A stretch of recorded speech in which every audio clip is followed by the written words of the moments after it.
I have two conspiracy theories about LEGO Star Wars Clone Troopers, and they're both not big enough for each video they're on, so we're just going to go ahead and say both of them in one video.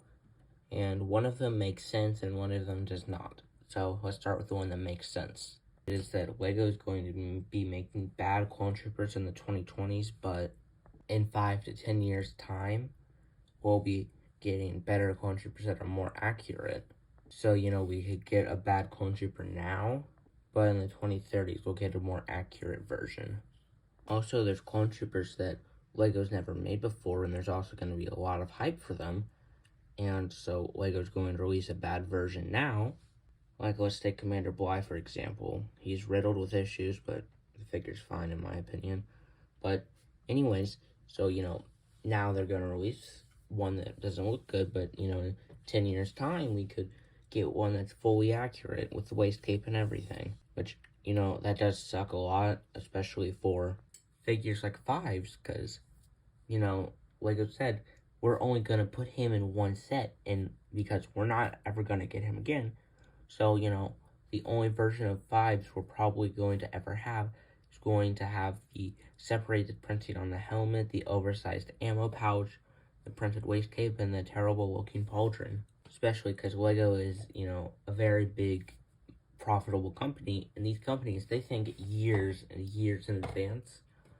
So, they could release bad Clone Troopers now and say, oh, these are Clone Troopers we've never had before, or Clone Troopers that are very rare and expensive remakes, so you can buy them now, they're just not going to be as good. And then in 2030 or so, they're going to start being like, oh, we're so sorry for doing this.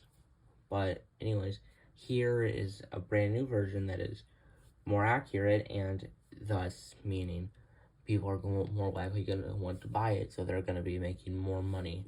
And my second theory, which is much more stupid, is that the custom companies are paying LEGO to not make good Clone Troopers so they'll be more profitable.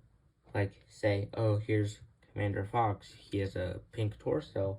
Well, you could go buy a more accurate version from a customs company, and LEGO takes a profit of that. Now that I'm saying this out loud, this makes absolutely no sense, and you can tell I'm really out of content ideas. I do not believe this one whatsoever, but who knows? Anything could be possible. But be sure to tell me your thoughts in the comment section below. And if you're new around here, please consider subscribing. That's if I get to 5,000 subscribers by the end of the year, I'll do a toothpaste reveal.